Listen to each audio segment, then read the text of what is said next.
அனைவருக்குமே வணக்கம். சற்று முன் கிடைத்திருக்கக்கூடிய ஒரு மிக மிக முக்கியமான செய்தி ஒன்று வெளியாகி உள்ளது. சற்று முன் உதயநிதி வீட்டில் புகுந்த அமலாக்கத்துறை இது மாதிரி பார்த்திங்கன்னா செய்திகள் வெளியாக இருக்குது.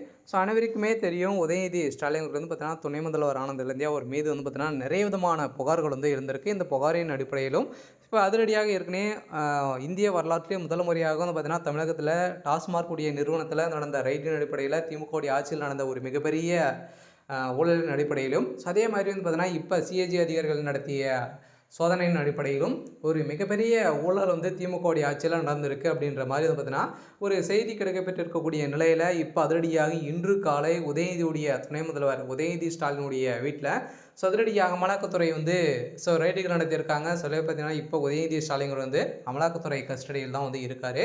இதை பற்றி இந்த வீடியோவில் நம்ம முழுமையாக பார்க்கலாம். அதுக்கு முன்னாடி நம்ம சேனலுக்கு இப்போ தான் நீங்கள் முதல் முறையாக வந்திருக்கீங்க அப்படின்னா மறக்காமல் நம்மளுடைய சேனலை சப்ஸ்கிரைப் பண்ணி சப்போர்ட் பண்ணுங்கள். வாங்க வீடியோக்குள்ளே போகலாம். பார்த்தீங்கன்னா உதயநிதி ஸ்டாலின் அவர்கள் ஏற்கனவே பார்த்தீங்கன்னா அவருடைய சொத்து குவிப்பு வழக்கின் மூலமாகவும் அதே மாதிரி அவர் திமுகவுடைய முக்கிய பொறுப்பில் துணை முதல்வராக இப்போ அறிவிக்கப்பட்டது பார்த்தீங்கன்னா அவர் மீது எக்கச்சக்கமான புகார்கள் இருந்திருக்கு. இந்த புகாரின் அடிப்படையிலும் அதே மாதிரி இந்த டாஸ்மாக் நிறுவனத்தில் உதயநிதியுடைய பேர் அடிபட்டு இருந்தது இல்லையா.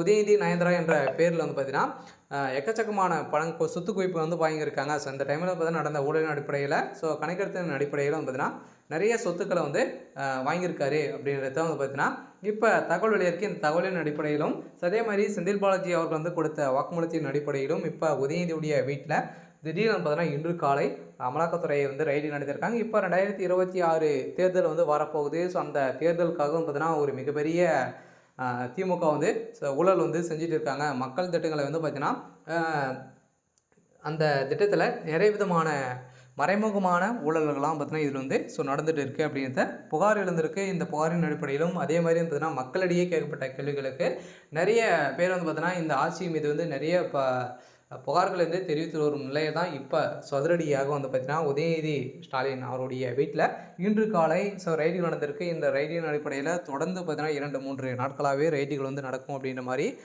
சொல்லியிருக்காங்க. இருந்தாலுமே இப்போ இது வரைக்குமே பார்த்தீங்கன்னா ஒரு 2000 கோடிக்கு மேலே பார்த்தீங்கன்னா பணங்கள் பதிக்கக்கூடிய இடத்த கண்டறியிருக்காங்க. அவருடைய ரகசிய அறையில் பார்த்தீங்கன்னா வசமாக சிக்கியிருக்கு. சில உதயநிதியுடைய கதை ஒட்டுமொத்தமாக முடிய போகுது. சில உதயநிதி ஸ்டாலின் துணை முதல்வராக அறிவிக்கப்பட்டதிலிருந்தே அவருடைய வாய்க்கொழுப்பாலே திமுக ஆட்சிக்கும் அவருடைய வாழ்க்கைக்கு பார்த்தீங்கன்னா முற்றுப்புள்ளி வைக்கும் விதமாக செயல்பட்டு இருந்தாலுமே இப்போ உதயநிதி ஸ்டாலின் எக்கச்சக்கமான பணங்களோடு பார்த்தீங்கன்னா ரகசிய அறை கண்டறிஞ்சிருக்காங்க. சரி, ஓகே. இன்னைக்கான அப்டேட் இதுதான். மறக்காமல் நம்மளுடைய சேனலை சப்ஸ்கிரைப் பண்ணி